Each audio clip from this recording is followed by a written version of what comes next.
कोई जैक आए हैं। हाँ जी, जैक, बताएँ क्या कहना चाहते हैं? सर, मैं पूछना चाहता था कि जो सुप्रीम कोर्ट का फैसला जो आया है, उसमें आई थिंक उसका इंटरप्रिटेशन आई थिंक गलत लिया जा रहा है। बताएँ उसको, क्या अभी क्या चीज़ है? जो एससी-एसटी में क्रीमी लेयर का कांसेप्ट जो लागू करने के लिए जो बोला जा रहा है, उसमें आई थिंक उसमें कोई गड़बड़ नहीं है। उसको गलत तरीके से लिया जा रहा है। लेकिन कैसे पता चल गया सुप्रीम कोर्ट को कि क्रीमी लेयर वो कैसे दिया जाएगा, कैसे नहीं दिया जाएगा? उसको कैसे पता चल गया? उसका तो यही है कि अगर कोई जाति स्पेसिफिक में अगर कोई एक ही जाति के एक ही परिवार के लोग अगर उसका रिज़र्वेशन का वो फ़ायदा उठा रहे हैं, कैसे तो पता फिर चला ये? उसको पता कैसे चला कि एक नहीं, ही हाँ, डाटा जाति के लोग हालाँकि नहीं, ये आई थिंक एक परसेप्शन है और हम भी देखते हैं कि हमारे अब आस-पास में अब बताइए सुप्रीम कोर्ट जैसा जगह का लोग हुँ, परसेप्शन पे फैसला देगा, तो आपको नहीं लग रहा है कि वो मज़ाक कर रहा है, देश को मज़ाक का पात्र बना दिया? नहीं, नहीं, डाटा तो परसेप्शन कलेक्ट ही पे नहीं हो रहा फैसले ना थोड़े सर, होते जाति हैं। जाति के आधार पर तो आई थिंक अभी गणना हुई नहीं है ना।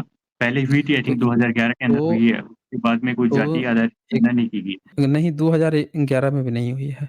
तो जब जाति के आधार पर गणना हुई ही नहीं है, तो पहले तो सुप्रीम कोर्ट को ये कहना चाहिए ना, कि पहले जाति जनगणना कराओ तब हम इस पर फैसला देंगे।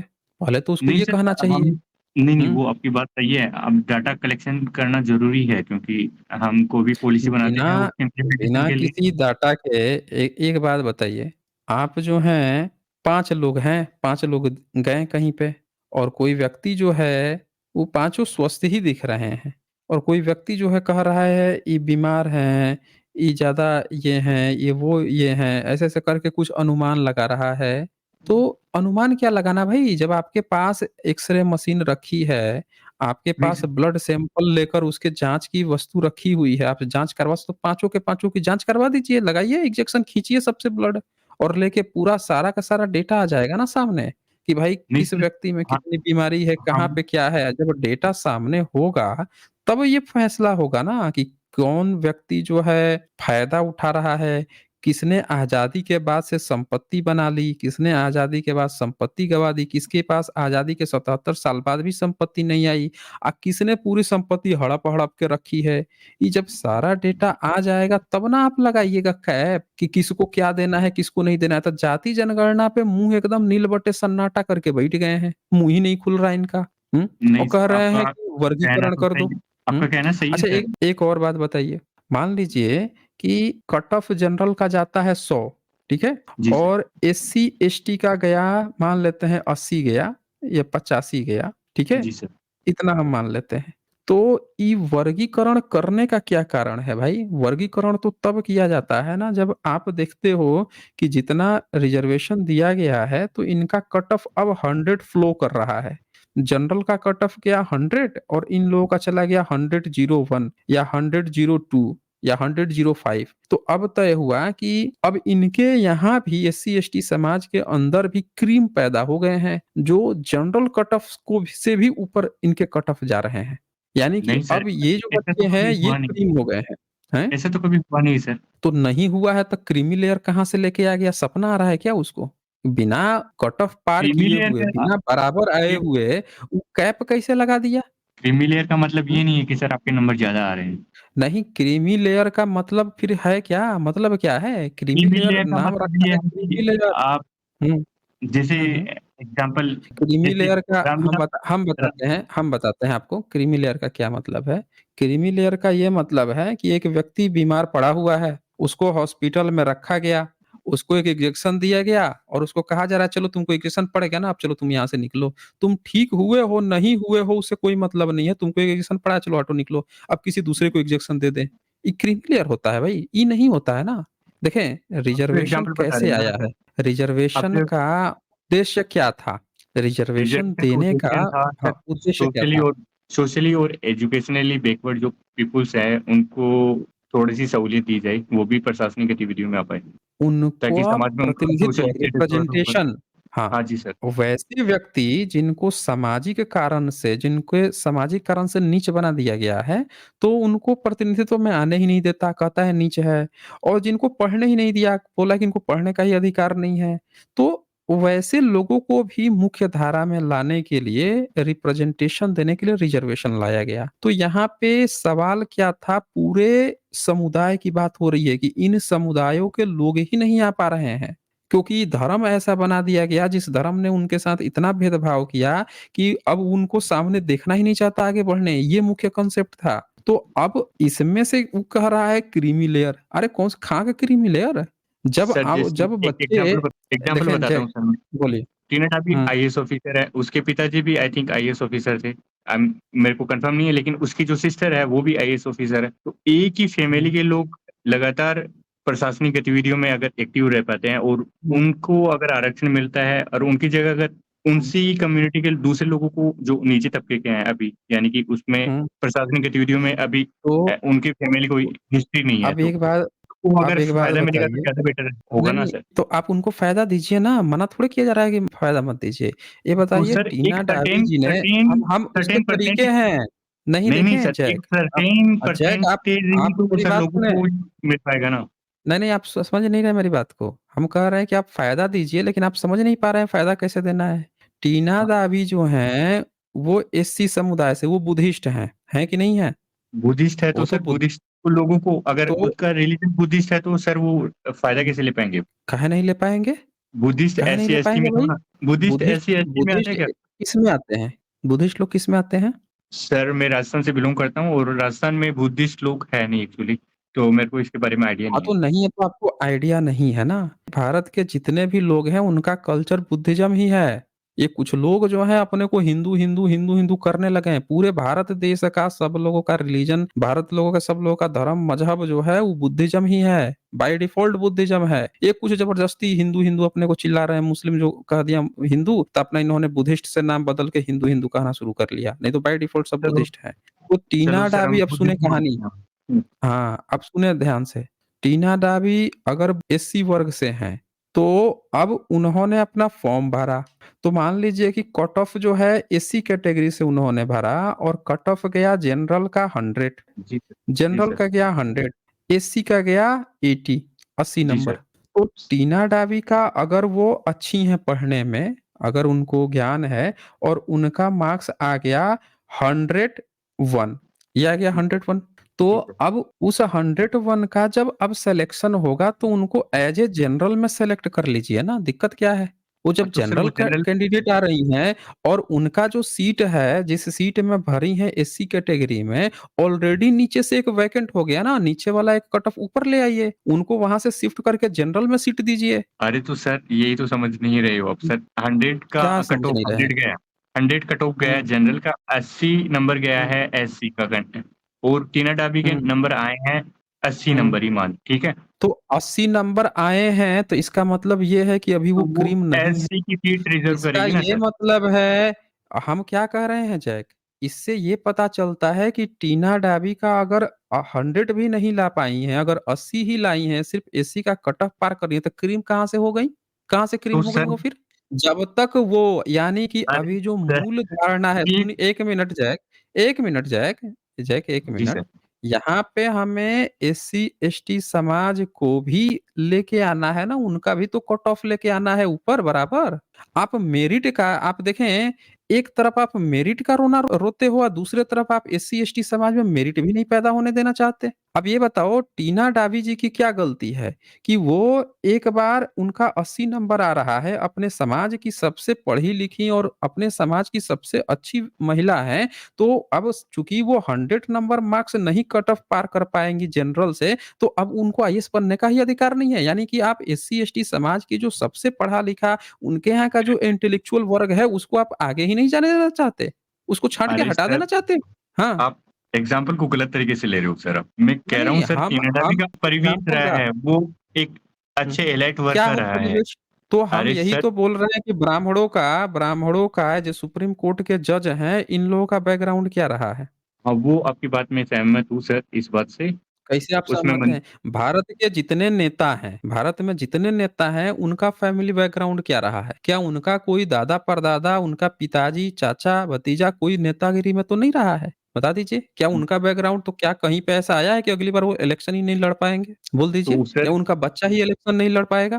सर इलेक्शन के अंदर भी आई थिंक आपको मालूम होना चाहिए कि उसमें भी हुँ, रिज़र्व्ड कैटेगरी से सीट फिक्स रहती कि इस पर एससी और एसटी का हम कैंडिडेट ही खड़ा हम सकता है। हम पूछ रहे हैं ब्राह्मणवादियों का, हम पूछ रहे हैं कि एक बार जिसके पिताजी बन गए नेता, तो उसके बेटा फिर बनेगा नहीं बनेगा? देश में 140 करोड़ जनता है ना। अरे तो उसकी अपने ही जाति को आपने सुदामा कोटा दे दिया, जरूरत क्या थी सुदामा कोटा की? हट जाते ना और अपने सुदामा को आगे बढ़ने देते। उसको आप आगे आईएएस पीसीएस बनने देते, उसको हर चीज में देते। आपको सुदामा कोटा लाने की क्या जरूरत पड़ गई अलग से? जब आपके यहाँ से एक ही पीढ़ी में जब कोई एक बार बन गया, तो आप कह रहे हो कि हमारे यहाँ गरीब लोग हैं उनको सुदामा ईडब्ल्यूएस कोटा दो। क्या ज़रूरत है ईडब्ल्यूएस कोटा की? आप क्या करते कि जो एक-एक बार बन गया है, वो क्या कहता है कि हम अपने जाति के भाई लोग हैं, उनको ईडब्ल्यूएस कोटा नहीं देंगे, बल्कि अब जो एक बार बन गया है, उनका बच्चा अब दोबारा फॉर्म नहीं भरेगा और इन सीटों पे हमारे जो गरीब लोग हैं, वो अब आएँगे। यही कर देते पहले। पहले अपने हाँ, यहाँ तो ये सही इम्प्लीमेंट करके ये दिखाते। हुँ, सर एक बात बताइए सर, अगर आप एज़ ए आईएएस ऑफिसर हो आप, ठीक है? तो आप अपने बच्चों का तो एजुकेशन अच्छे से कर जी। पाएँगे ना? आपके बच्चों को रिज़र्व आईएएस ऑफिसर अगर आप एससी-एसटी कोटे का फ़ायदा उठा लेते हो आप, तो आपके बच्चे भी क्या एससी-एसटी कोटे का फ़ायदा उठाएँगे या नहीं उठाएँगे? ये बताइए ना? एक बताइए कि जो व्यक्ति एक बार आईएएस बन गया या पीसीएस बन हुँ, गया या जी किसी सर। भी कैटेगरी में ले गया, तो उसके बाद से क्या आप उसको कह देते हो कि अब ये ब्राह्मण बन गया, ये राजपूत बन गया, ये भूमियार बन गया, ये कायस्थ बन गया? क्या आप उनको वो सामाजिक वैल्यू दे देते हो जिसके कारण आरक्षण लाया गया है? आरक्षण लाया गया था उनको सामाजिक रूप से या शैक्षणिक रूप से जो पिछड़ापन है, उससे ऊपर लाने के लिए। तो क्या आप जो है शैक्षणिक रूप से तो चलो उनको पढ़ा-लिखा लिया कर लेगा, लेकिन क्या आप सामाजिक वैल्यू उनको वो दर्जा दे दिए कि अब ये उनको भी वही वैल्यू मिलेगी? अब वो उनके बच्चे कहीं जाएँगे तुरंत फ़ोन लग जाएगा, चच्चा-भतीजा के पास कह रहे हैं हमारा बच्चा जा रहा है, इसको आप ले लियो प्राइवेट सेक्टर में, तुरंत उनकी लाखों-लाखों की नौकरी लग जाएगी। उनको तुरंत ही 20-25 लाख का पैकेज मिल जाएगा। ऐसा हो जाता है क्या? सर इस बेसिस पर तो फिर आरक्षण दिया ही नहीं जाना चाहिए ना। आप तो ये कह रहे हो कि ए तो नहीं इस बेसिस पे एससी-एसटी रिज़र्वेशन होना ही चाहिए, ओबीसी रिज़र्वेशन होना चाहिए। और मैं तो कहता हूँ कि जिसकी जितनी जनसंख्या है, जिन-जिन वर्गीकरण में एससी-एसटी, ओबीसी का जितना जनसंख्या प्रतिशत है, उनको उनके जनसंख्या प्रतिशत के हिसाब से उनको प्रतिनिधित्व मिलना चाहिए। ठीक है? नहीं, नहीं इसमें सर ये आपने मुद्दा ही नहीं है, आप आर्थिक मुद्दा ही नहीं है। आप पता है क्या किए हैं?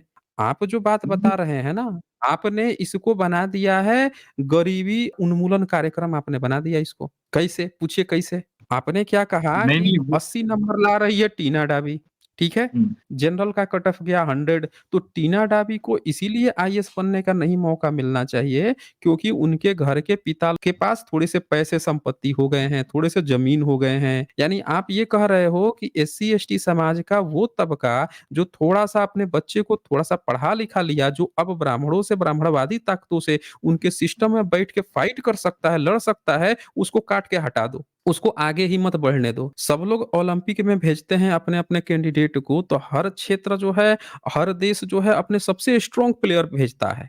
और आप ये कह रहे हो कि बहुजन समाज के जो स्ट्रॉन्ग प्लेयर अभी तैयार हो रहे हैं, उनको भेजो ही मत। क्योंकि वो आएगा सिस्टम में बैठेगा तो कहेगा कि भाई वो सारे नियम को जानता है, वो कहेगा कि बहुजनों के ये नियम बनाओ तुम बहुजनों का ऐसे कैसे कर सकते हो? वो लड़ेगा फाइट।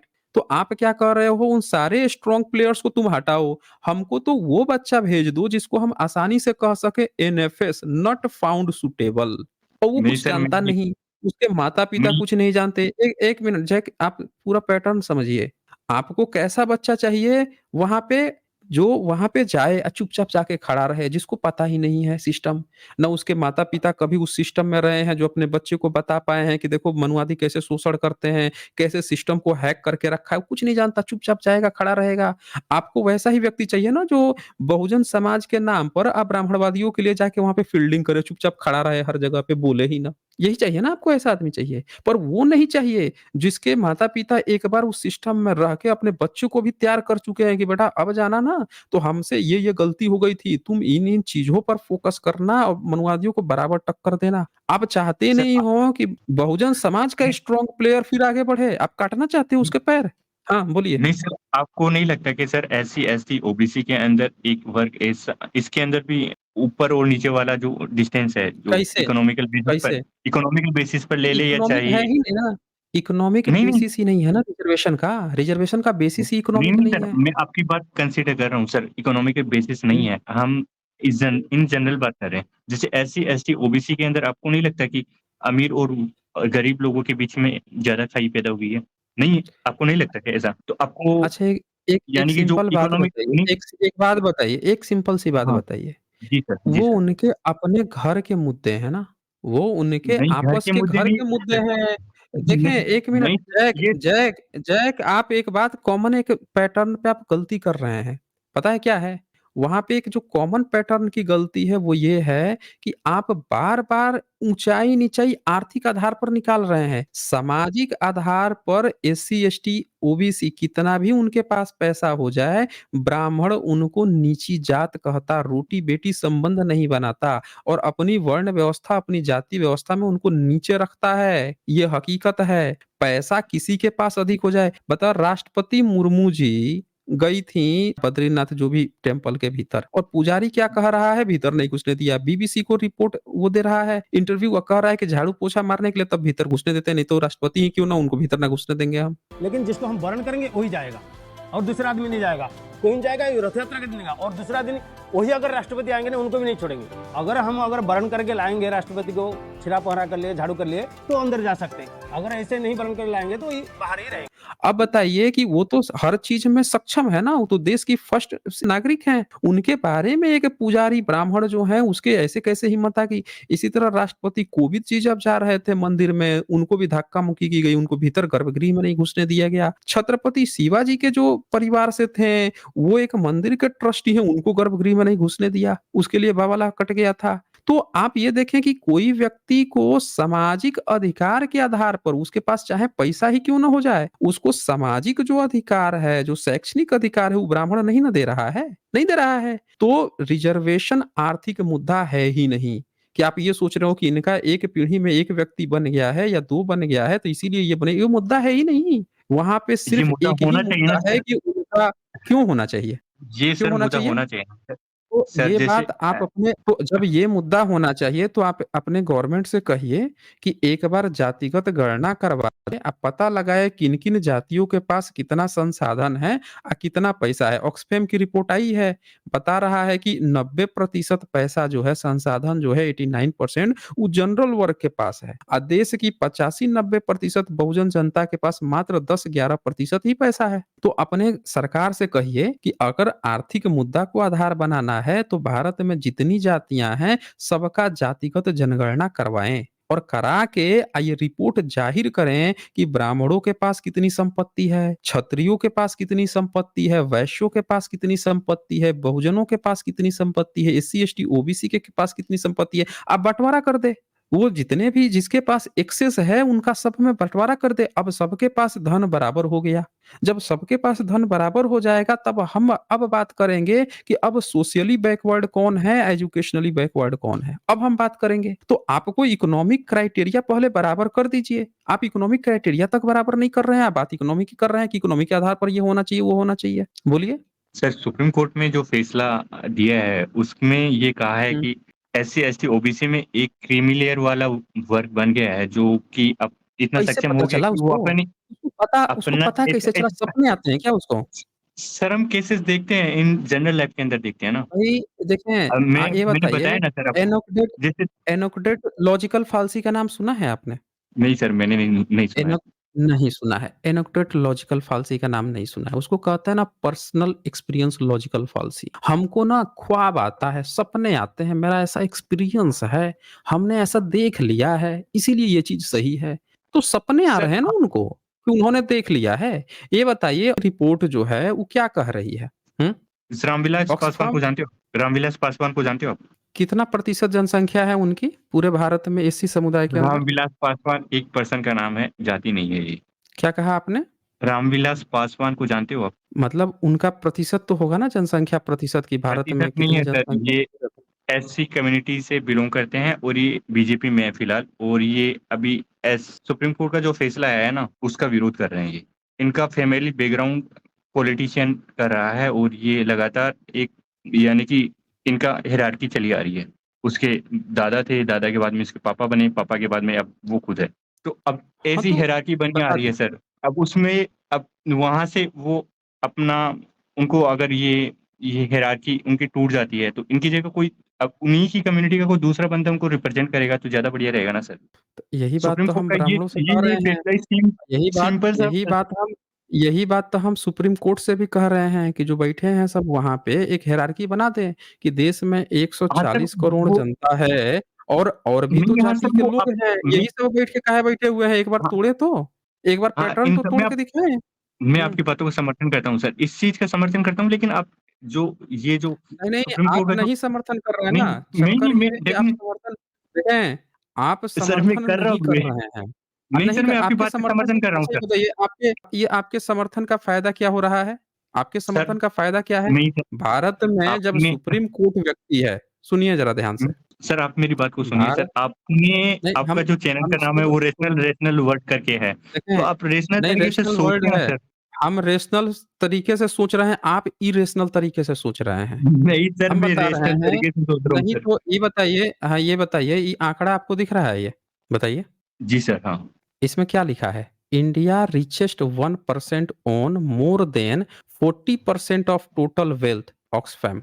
ये बता रहा है कि सिर्फ भारत के 1% धनी लोग जो हैं, पूरे भारत का 40% पैसा वेल्थ जो है रखे हुए हैं। ये दिख जी रहा है सर। आंकड़ा? जी अब सर। बताइए अब बचा 60% पैसा। कितना बचा? 60%। हाँ, अब जी आप सर। ये बताइए कि ये जो 60% बचा तो ये बाकी के जो 9-10% होंगे जो जनरल वर्ग, उनके पास अब कितना पैसा जाएगा?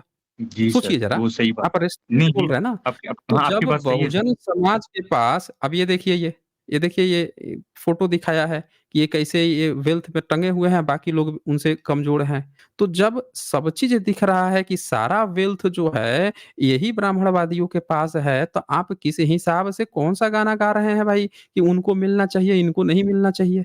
हैं? आप आर्थिक आधार कैसे बना लिए कि एक व्यक्ति को मिल गया? अरे भाई, आप कैसे तय कर लिए क्रीमी लेयर? अगर आपको ऐसा लगता है कि उस व्यक्ति के साथ जो रिज़र्वेशन का कारण है सामाजिक और शैक्षणिक, क्या वो दोनों चीज़ें सही हो गईं? अगर वो सही हो जाती हैं तब तो मैं आपकी बात मान लिया कि किसी की व्यक्ति के घर में एक की नौकरी लग गई और उसके बाद से वो अब ब्राह्मण बन गया। ब्राह्मण लोग अपने लड़की का शादी करने पहुँच रहे हैं उसके घर में, आ जा रहे हैं, उसको बना लिए, गोत्र-वोत्र दे दिए, ला भाई आप तो हमारे जाति बिरादरी के हो गए। सामाजिक परिवेश में सब लोग गले बिछा के लग गए। अगर इस तरह की कोई घटना घट रही है तब मैं मानूँगा कि हाँ भाई जातिवाद घट गया, खत्म हो गया, अब तो ये क्रीम नहीं बन गई सर, भाई। सिर्फ अगर जातिवाद ऐसा को खत्म नहीं करने घट के रहा लिए है सुनिए, अगर ऐसा नहीं हो रहा है तो इससे ये पता चल रहा है कि आप सिर्फ़ और सिर्फ़ एक झूठा दिमाग लगा रहे हैं लोगों को बरगलाने के लिए। ये सिर्फ़ एक सर झूठा बरकरार दिलासा है और ये बरगलाने के लिए पब्लिक को सीधे-सीधे बरगलाने की बात यहाँ पे चल रही है। यहाँ पे एक बात बताइए, जो व्यक्ति अभी 100 कट ऑफ नहीं पार कर पा रहे हैं, आप उनमें क्रीम छाट रहे हैं, शर्म तक नहीं आती लोगों को कि ये कम्युनिटी में अभी जनरल के बराबर कट ऑफ नहीं पहुँच रही है। उसमें से जो बच्चे अभी तैयार हो रहे हैं, पढ़ रहे हैं, कम से कम उनको तो और आगे बढ़ने दो, ताकि वो 100 अरे! तक पहुँच जाएँ। जब पहुँचेंगे तो उनको हम जनरल में कंसीडर कर लेंगे। आप सर उनको चाहते हो कि जो पीढ़ी हाँ, बोलिए? जन जनरल में तो कंसीडर होते ही है ना सर। जैसे कि कोई कहाँ कट ऑफ है, कंसीडर अगर होते हैं? वो जनरल कहाँ कंसीडर होते हैं? कैसे सर कंसीडर हो जाएँगे? एससी-एसटी के जो बंदे हैं, अगर उनके हुँ, रिज़र्व कैटेगरी से हैं, अगर वो हुँ, उनका सर्टेन परसेंटेज से ज़्यादा नंबर आता है, जितना हुँ, जनरल से अबव नंबर आता है उनका, तो वो एज़ ए जनरल हुँ। में काउंट होते हैं सर, एससी-एसटी में काउंट नहीं होंगे वो। तो अगर जब जनरल से काउंट हो जाते हैं, तो फिर दर्द काहे उठ रहा है फिर लोगों को? नहीं, दर्द फिर कहाँ क्यों उठ रहा है दर्द सर? उठ रहा है? दर्द की कोई बात ही नहीं है तो ना यही सर। तो दर्द ये वही दर्द है ना। आप इस आधार पर कैसे निकाल दिए कि इसको मिलना चाहिए, उसको नहीं मिलना चाहिए। अगर आप अरे! ये नियम बना रखे हो, उनको जब जनरल में एज़ ए कंसीडर तो वो क्रीम हुए ना, उनको जाने दो अगर कट ऑफ आ रहा है तो। कट ऑफ आ अरे! रहा है जब उनको जनरल से आप सीट दे ही रहे हो, तो वो ठीक तो है, फिर क्या दिक्कत है? जब अरे तो जैसे-जैसे वो आगे बढ़ जाएगी चीज़ें, फिर वैसे-वैसे देखा जाएगा। अभी सर कट वो ऑफ नहीं बराबर हुआ क्रीम है, की आप उसमें दिमाग लगा दिए, उसमें क्रीम बना दिए उसमें उसको। क्रीम की बात नहीं है सर। उसमें अगर हुँ, जनरल की कट ऑफ से अगर आप ज़्यादा नंबर लेके आते हो, as a SC-ST, hmm, OBC अगर मैं हूँ और मैं जनरल से ज़्यादा हुँ। नंबर लेके आता हूँ, या जनरल की कट ऑफ के बराबर नंबर लेके आता हूँ, तो मैं जनरल में कंसिडर होऊँगा ना। उसमें मेरा एससी-एसटी, ओबीसी का कोई मतलब नहीं रहेगा। वो कौन डिफरेंट बोल चीज़ है। दिया आपसे? कौन बोल अरे दिया सर, आपसे? ऐसा ही होता है सर, ऐसा नहीं होता है, जैक ऐसा ऐसा ही नहीं होता है होता है। सर। अरे ऐसा कुछ ऐसा ही नहीं क्यों होता होता है, है? हम आपको बताते हैं कैसे होता है। सर हम ये आपको बात बताइए बताते हैं। सर, अगर आप आपकी अरे जनरल से हम ज़्यादा आपको नंबर बताते हैं भाई, अरे हम काउंसलिंग में रहे हैं भाई, आप कहाँ हैं? ये सब काम करके हम बैठे हुए हैं, आप पता नहीं क्या कहानी गढ़ रहे हैं। ऐसे होता है, पहले बुलाया जाएगा एससी को और एसटी को। अब एससी-एसटी कैटेगरी में जिनकी जितना जो हायर रैंक होगा, उनको क्या करेगा कि चूँकि उनको कहेगा आपकी काउंसलिंग है, तो जिनकी भले ही जनरल से ज़्यादा मार्क्स आए हुए हों, वो भी सोचेंगे कि हम तो इसमें टॉप हैं, हमारी काउंसलिंग पहले हो रही है, तो उनको अच्छी जगह, अच्छा पद पोज़ीशन मिल जाएगा, जहाँ मनचाही जगह मिल जाएगी। तो उनका काउंसलिंग ही पहले करवा देगा। तो जब उनको पहले काउंसलिंग करा के पहले अलॉट कर देगा, तो जनरल में होगा ही नहीं। उसके बाद से बुलाएगा ओबीसी को। अब ओबीसी के जितने भी टॉप वाले रैंकर हैं, सबको ओबीसी ही कैटेगरी में वो जगह प्रोवाइड कर देगा। जब इन दोनों की हो गई, अब बुलाएगा जनरल को। तो जितने भी एससी, एसटी, ओबीसी सर का अब कोई भी बंदा वो बचा ही नहीं। 1 मिनट, अब इनका कोई भी वो बंदा नहीं बचा जो जनरल से ऊपर, क्योंकि उनको पहले ही अलॉट कर चुका है। तो अब सर जनरल ऐसा वाले नहीं जो होता है जाते हैं, सर, उनमें सारे जनरल आप कह रहे गलत ऐसा ही होता है, ऐसा ही ऐसा होता नहीं होता है है, सर, ऐसा कहाँ, अच्छा कहाँ नहीं होता है बताइए आप हमें? कहाँ नहीं होता है? कहीं बोलिए। ऐसा तो यार ऐसा तो बिल्कुल नहीं होता है अब सर। अच्छा, अच्छा हमेशा कहीं सीट एग्ज़ाम दिए हैं? रिज़र्व कोई कभी कॉम्पिटिटिव एग्ज़ाम दिए हैं? सर मैं तो देता रहता किसी हूँ सर। गवर्नमेंट में, तो कभी गवर्नमेंट में हुआ है किसी सेक्टर में? कभी गए हैं सिलेक्शन टीम में? सर अभी मैं आपको एग्ज़ाम्पल दे देता हूँ। आप राजस्थान यूनिवर्सिटी की वेबसाइट खोलिए, वो क्या चीज़ है? राजस्थान यूनिवर्सिटी की वेबसाइट खोलिए मैं सर, उसमें अरे एज़ भाई ए हम स्टूडेंट पूछ रहे हैं क्या चीज़ है वो? वो क्या चीज़, एजुकेशनल है ना? एजुकेशनल यूनिवर्सिटी है ये। तो अरे एजुकेशनल यूनिवर्सिटी में अलग पैटर्न है, हम जॉब की बात कर रहे हैं। तो जॉब में एजुकेशनल भी में सर तो ऐसे होता है, सुनिए आप बताता हूँ मैं, एजुकेशनल में कैसे होता है, एजुकेशनल में ऐसे होता है कि टॉप 1000 रैंक को बुलाया गया। अब उस कैटेगरी में जो एससी, एसटी, ओबीसी जितने पढ़ रहे होंगे, तो उनको हुँ, क्या कंसीडर करेगा वो? उनको ऐसे कंसीडर कर लेगा कि अब 1000 में कोई एससी, एसटी अगर नहीं आया, तो उनकी सीट वैसे ही खाली रहेगी या जनरल को धर लेगा। फिर अगले फिर 5000 को बुलाएगा। अब उस 5000 में मान लेते हैं कोई एससी, एसटी भी उस 5000 में आया, क्योंकि उसकी अपनी एक कैटेगरी होगी, अपने क्लास की, और फिर एक जनरल में भी उसका रैंक कंसीडर होगा। तो उसमें क्या होगा कि अब जनरल के 5000 में आ रहा है, लेकिन अपनी कैटेगरी में वो टॉप 1 में है। तो अब क्या करेंगे कि उसमें उसको रैंक देंगे, उस 5000 वाले में कहेंगे कि आप जो चूज़ करना है वो चूज़ कर लो। तो उसको फॉर अपने कैटेगरी के अनुसार, 1 मिनट, उसको अपने फॉर कैटेगरी एग्ज़ाम्पल के सर, अनुसार आप बेहतर एग्ज़ाम्पल सही कॉलेज, नहीं ले रुक रहे, जाएँ भई। अरे भाई एग्ज़ाम्पल रुक सही नहीं जाएँ। ले रहे सर। एग्ज़ाम्पल सुनिए, अरे सब हम जानते हैं, अरे सब सही दे रहे हैं, आप सुन नहीं रहे हैं मेरी बात को। अब वो क्या करेंगे कि वो व्यक्ति को अपने कैटेगरी में टॉप कॉलेज मिल रहा होगा, तो वो उसमें जाएगा। तो जनरल के कैटेगरी से अगर वो जाना चाहेगा, तो जनरल कैटेगरी में उसका तो टॉप 1000 में आया नहीं, तब उसको बाहर के कॉलेज मिलेंगे। तो उसको ये क्या करते हैं, उसकी ही कैटेगरी में दिला देंगे। इससे क्या होता है कि आपने एससी, एसटी, ओबीसी के जो रैंक है, उनको उनके ही कैटेगरी में डाल देते हो, उनके टॉप रैंकर को भी। ये भारत का इतिहास है। आप कहाँ कहानी पढ़ रहे हो? आप जो कहानी बता रहे हो, अब मैं बताता हूँ बैंकिंग का। बैंकिंग में क्या होता है, जो भी यहाँ पे लोग हैं, जो भी क्वालीफाई हुए होंगे, जिन्होंने भी बैंकिंग में जॉब की होगी, सबको पता है कि वहाँ पे क्या करते हैं कि पहले बुला लेंगे एससी, एसटी को, काउंसलिंग करके जितने टॉप रैंकर हैं, उनको सब पहुँचा देंगे उनके मन मुताबिक जगहों पे। अब फिर ओबीसी को बुलाएँगे, उनको डाल देंगे, फिर जनरल को बुलाएँगे। अब कोई एससी, एसटी, ओबीसी का टॉप रैंकर बचेगा नहीं जो जनरल के साथ आए। तो ये भर्ती का पैटर्न है। आप पता नहीं क्या उस समय से बताए पड़े हैं। दूसरी बात यहाँ पे जैक, कि सुप्रीम कोर्ट जो ये फैसला दे रहा है, पहले वो अपनी दूर करे कि उसने क्यों नहीं ईडब्ल्यूएस कोटा क्यों लेके आ गया वो। वो बताए ना, बिना जातिगत जनगणना के, बिना किसके पास कितना आर्थिक इकोनॉमिक पैकेज है कि नहीं है, वो बिना दुनिया को बताए हुए, दिखाए हुए, बिना किसी आंकड़े के अगर कोई फैसला दे रहा है, तो पता चल रहा है कि उसके अंदर का ब्राह्मणवाद पल रहा है और उसके आधार पर दे रहा है। भाई डॉक्टर अपनी दवा तक नहीं लिखता, कहेगा कि नहीं हमको पूरी रिपोर्ट चाहिए, रिपोर्ट के अनुसार हमको पता चलेगा बीमारी क्या है, तब हम देंगे। और सुप्रीम कोर्ट जैसी जगह पे बिना किसी जातिगत जनगणना के, बिना संसाधनों के ये घोषित कर देना, वर्गीकरण कर देना, इनोग्रेट लॉजिकल फॉल्सी, वो यहाँ नहीं चलता है जैक। तो मेरे ख्याल से मैंने आपको काफ़ी सफिशिएंट समय दे दिया है आपको। बिना, जब तक सेंसस, कास्ट सेंसस नहीं हो जाएगा, जब तक वो जानकारी नहीं आती है, तब तक हम बता नहीं सकते। हवा में तीर मारने जैसी बात है। बहुजन जर्नी यहाँ लिखते हैं, सुप्रीम कोर्ट का एसटी, एससी सूची में वर्गीकरण, क्रीमी लेयर तक मामला नहीं रुकेगा। यह अंततः राजनीतिक आरक्षण को भी खत्म करेगा। एसचे सर, जय भीम, नमो बुद्धाय।